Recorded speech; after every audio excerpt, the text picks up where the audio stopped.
Ça a repris depuis déjà quelques jours. On peut totalement faire court, jouer, être en plein air. Donc ça fait vraiment du bien au moral. Coup de pouce, découvrez le savoir-faire et les idées des entrepreneurs Olim. Bonjour Simon Boisiz, ravi de vous accueillir. Vous êtes prof de tennis, donc vous allez nous raconter un peu comment votre vie s'organise désormais. Est-ce que les choses ont changé depuis le déconfinement, on va dire? Bonjour Cathy, alors, merci de me recevoir. Avec plaisir.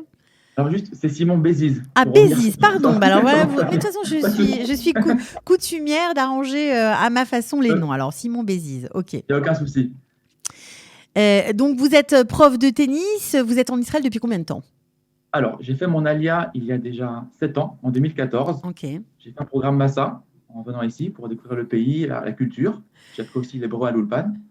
Le pays m'a beaucoup plu, la culture, les gens. Et après, j'ai voulu donc tenter l'aventure en restant. Ça m'a vraiment charmé depuis le début.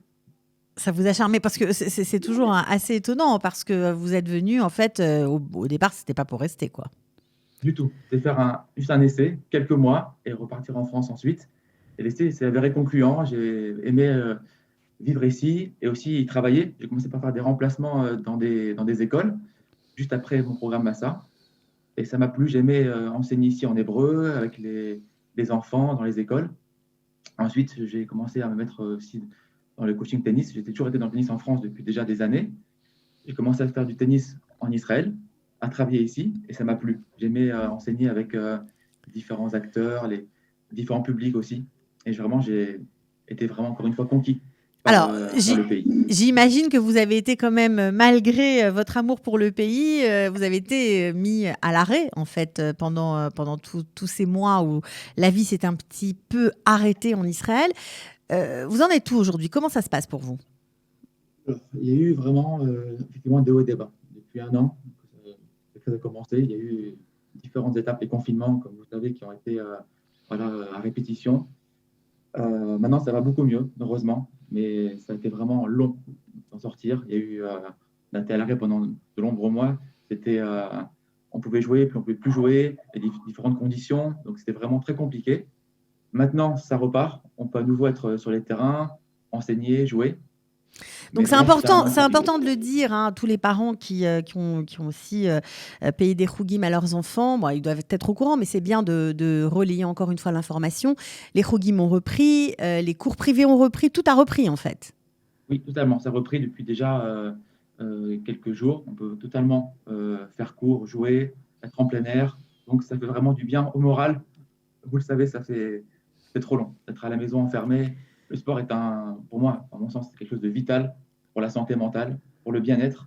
Donc, priver les enfants et même les adultes de sport, en l'occurrence de tennis dans mon cas, pour moi, c'est vraiment dommage. Donc là, on a pu reprendre et tout va bien. Alors Donc, tant mieux. vous enseignez où exactement, Simon? Alors, je donne cours au niveau du Sportec Drom Tel Aviv. C'est vers Kibbutz Galouyot. Donc, je donne cours là-bas tous les jours à différents publics, que ce soit enfants, adolescents, adultes, et tout niveau. Débutants, intermédiaires et même des joueurs de compétition qui ont un niveau aussi assez élevé. Donc, j'ai un public assez, voilà, assez diversifié. Et c'est vraiment très bien d'avoir voilà, différents publics pour varier et pour aussi avoir une approche différente selon chacun de mes joueurs. Bien Mes sûr. joueuses. Alors, vous parlez du Sportec, donc on sait que c'est un endroit magnifique en plein air. Il se passe quoi pour ceux qui ont envie de jouer en salle? Parce qu'il fait quand même froid, donc est-ce que c'est possible ou pas encore?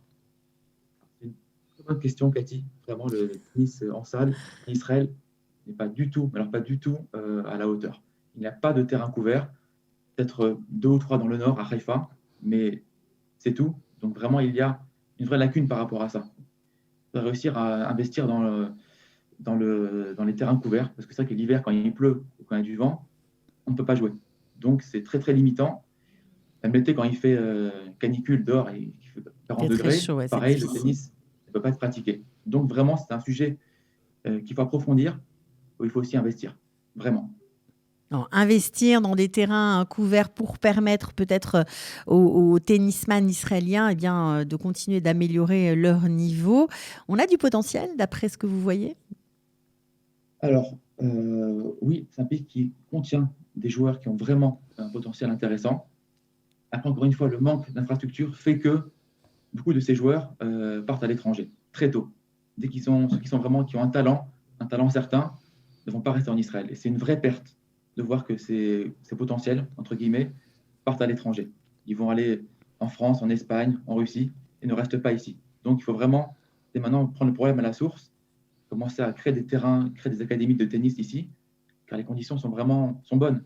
Mais on perd de nombreux joueurs et joueuses parce qu'on manque de terrain et d'infrastructures. Bon, bah, j'espère que votre message va être entendu. Alors, vous êtes prof privé, évidemment. On en profite pour vous donner un petit coup de pouce, hein, parce que c'est vrai que les temps ont été durs et on aime bien, voilà, donner la place aux entrepreneurs. Alors, est-ce que vos tarifs sont rédhibitoires? Est-ce que vous êtes accessible? Ça coûte cher aujourd'hui de prendre des cours de tennis? Alors, une leçon coûte 200 shekels de l'heure, tout Ok. compris, le terrain compris. Certains profs prennent plus cher, d'autres moins. Je suis vraiment, je pense, dans la tranche, on va dire, normale d'une leçon de tennis particulière, 200 shekels de l'heure. Euh, donc oui, ça me paraît vraiment. Après, chacun selon son budget, évidemment. On doit voir comment il peut gérer ça. Certains élèves viennent aussi me voir à deux ou trois, ce qui forcément divise le cours Ah, ça, en c'est deux ou sympa, ça, pour les trois. jeunes qui ont Bien envie. sûr, Voilà, ça, évidemment, c'est pour les jeunes, intéressant. qui n'ont pas forcément les moyens, on peut venir au cours à deux, ce sera le même prix, 200 shekels de l'heure, qui sera donc réparti en deux, trois, quatre joueurs. Ce qui est intéressant, effectivement. Alors, est-ce qu'il y a des clubs comme il en existe en France? Il y en a beaucoup hein, en France, des clubs de tennis. Est-ce qu'il existe de nombreux clubs où on peut rentrer comme ça et puis progresser tout au long bah voilà, de son parcours? Est-ce que c'est possible? Oui, bien sûr, en Israël, il y a quand même de nombreux clubs qui sont accessibles à tous. Par exemple, pour louer un terrain, ça reste des prix qui sont corrects. On peut louer un terrain pour 30, 40, 50 shekels de l'heure. On peut le réserver facilement. Donc, il y a quand même une vraie offre de terrain de tennis en Israël. Donc, toutes les villes en possèdent, ce qui est très bien en soi, des grands clubs. Après, encore une fois, comparé à la France, évidemment, on est loin. Sur la France, c'est un pays de tennis. C'est dans la culture du tennis, avec Roland Garros, les grands tournois. Bien sûr. C'est très différent de la France, mais pour autant, Israël a fait des grands progrès par rapport à ça. Donc, on est dans la bonne voie, il faut continuer. Bien sûr, ce n'est pas encore suffisant. Il y a quand même beaucoup de clubs voilà, qui sont disponibles pour ceux qui veulent jouer. C'est challenging pour un prof de tennis qui a grandi et qui a eu la chance de faire de nombreuses compétitions à l'étranger, eh bien, d'arriver dans un pays où il y a encore des choses à faire, ou alors c'est un petit peu frustrant. Vous le vivez comment, vous?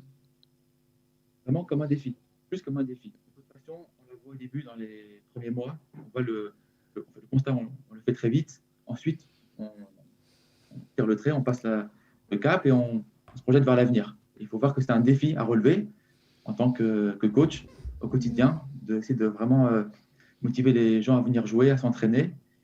Et bon, voilà, c'est vraiment clairement un challenge qu'on se fixe de développer le tennis dans ce pays. Donc, vraiment, la frustration, elle n'a pas eu lieu. Bah, Faut- un joli projet. Alors juste pour terminer, quand vous dites coach, ça veut dire que, ok, vous entraînez sur le terrain, mais est-ce que vous donnez aussi des conseils alimentaires, des conseils pour maintenir sa forme physique et améliorer la performance? Bien sûr, alors ça, c'est vraiment au cas par cas. Ça dépend de chacun de mes élèves, selon son approche, son envie. Quand je parle avec eux, je détecte s'il y a besoin d'en dire plus par rapport au fitness, à la diète, à l'alimentation, à d'autres sujets. Au cas par cas, j'adapte mon discours selon chacun de mes joueurs, de mes joueuses. Et des fois, oui, je suis amené, souvent même, à devoir parler aussi plus globalement d'alimentation, de forme physique, d'entraînement, de mode de vie. Et c'est important aussi, c'est le rôle du coach, de parler de tout ce qu'il y a autour du sport.